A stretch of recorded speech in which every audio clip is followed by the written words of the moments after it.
mind, just share with us a little bit of what you do so the audience can know what you're coming from?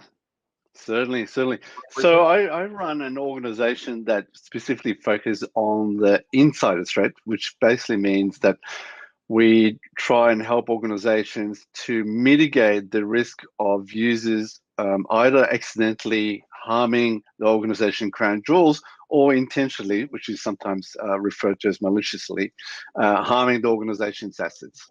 So, this is what we do. It's a hot topic. It's a hot topic right now. It's a hot topic, yes. Sure.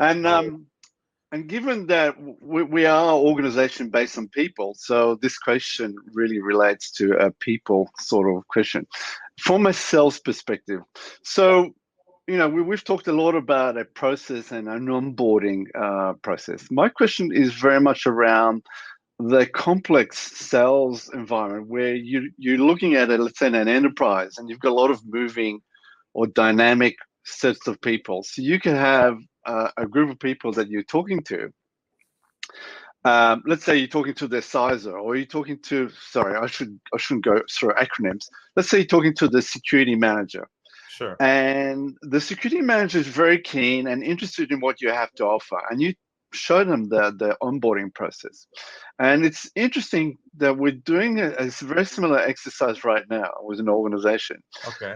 But they haven't sold it upwards to the executives or to another, maybe to the risk officers. So what happens is they expect you to offer some services, some value, and then they want you to help them with to develop a business case so you can push it up to management or the executive. And this is what happens when you come into a very large organization. You have lots of different moving parts. Everyone is trying to shout, look, I need something, but they haven't sold it to management or executive.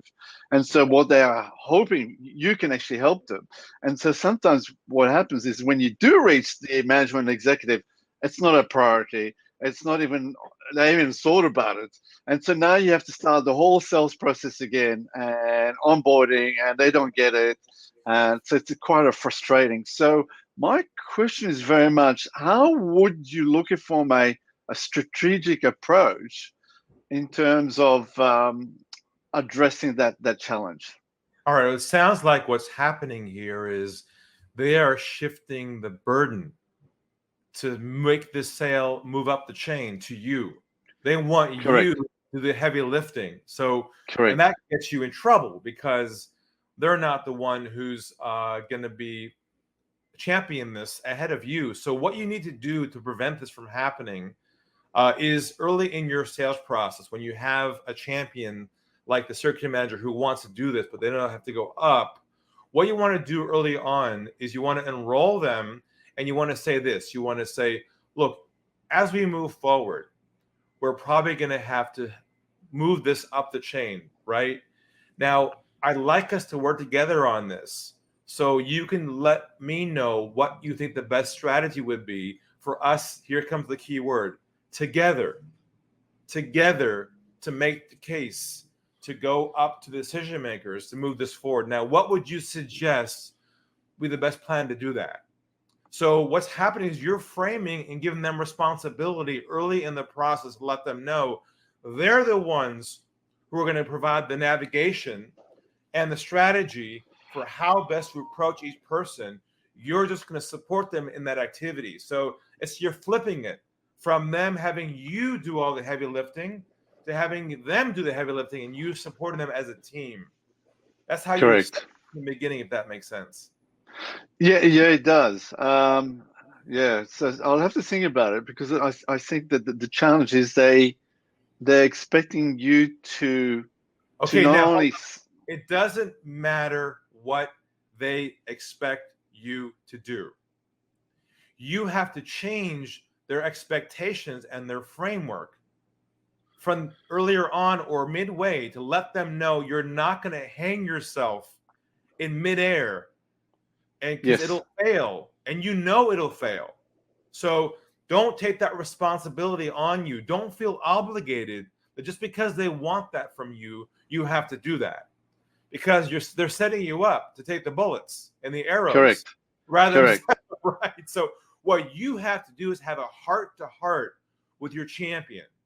And you have to say the truth. And the truth is this. If you go on your own and try to sell this thing without them side by side, this thing will fail. No doubt about that. So what you like to do is work on a plan with them and for them to provide the best advice on what they think would be best to work together to solve the problem of getting it sold.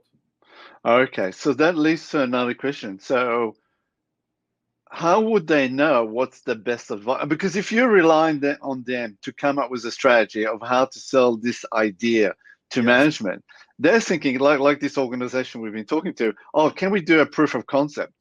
So we don't want to provide free value up front. We want to start onboarding. But the challenge is that they'll say, well, we can't do that until management agree. And it's sort of a bit of the chicken and the egg story. I understand. So you have to now provide some ideas for them to consider to get them comfortable. Like, for instance, you might want to say, and here's a key languaging for you. May I suggest, rather than putting all the effort and energy into a prototype that requires resources and time on both ends of us, would you be open to this? Would you be open to us having bringing together the key people onto a conversation together and just throwing the idea out and sharing ideas around the concept? Let's just see first if they buy into the concept.